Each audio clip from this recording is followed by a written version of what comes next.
બનાસકાંઠા જિલ્લાના ડીસા તાલુકાના કુપટ ગામે વરસાદ બાદ હવે ચુડવેલના ઉપદ્રવથી ગ્રામજનો હેરાન પરેશાન થયા છે।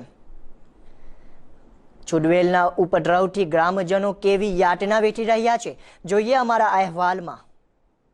આ છે ડીસા તાલુકામાં આવેલું કુપટ ગામ। 3000ની વસ્તી ધરાવતા આ ગામના લોકો અત્યારે પરેશાન છે ચુડવેલ નામની જીવાતના ઉપદ્રવથી। અત્યારે આ ગામમાં જ્યાં નજર કરો ત્યાં ચુડવેલ નામની જીવાત દેખાઈ રહી છે।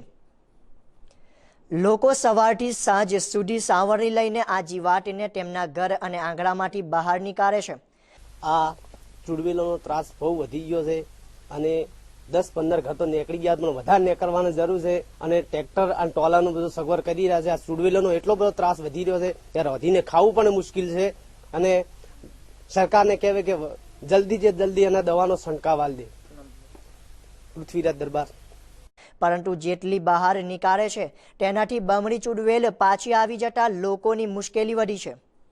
ઈયર આકારની આ નાની ચુડવેલ અત્યારે તો કુપટ ગામના લોકો માટે માથાના દુખાવા સમાન બની ગઈ છે।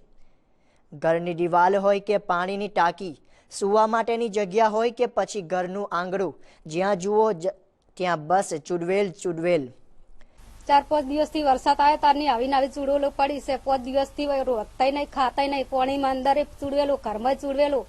ઘણા લોકો તો ઘર છોડીને જતા રહે। અમારે કેવી રીતના રહેવાનું? આનો કોઈ સરકાર ઉપયોગ નહીં કરે તો અમારે રહેવાનું કેવી રીતના? ચુડવેલના ત્રાસથી અત્યારે ગ્રામજનો તેમના નિત્ય કામોમાં પણ પરેશાની વેઠી રહ્યા છે। દિવસ રાત ચુડવેલોના ઉપદ્રવથી પરેશાન થઈ ઉઠેલા આ ગામના લોકો ઉઠતા બેસતા જ માંડીને રાત્રે સૂતી વખતે પર આ ચુડવેલ પરેશાન કરી રહી છે। એમ કહીએ તો ખોટું નહીં કે ચુડવેલે કુપટ ગામના લોકોની રાતોની નીંદ હરામ કરી દીધી છે। આ ગામની મહિલાઓ શાક સમારતી હોય ત્યારે પણ આ ચુડવેલનો ત્રાસ તેમને પરેશાન કરી રહ્યો છે।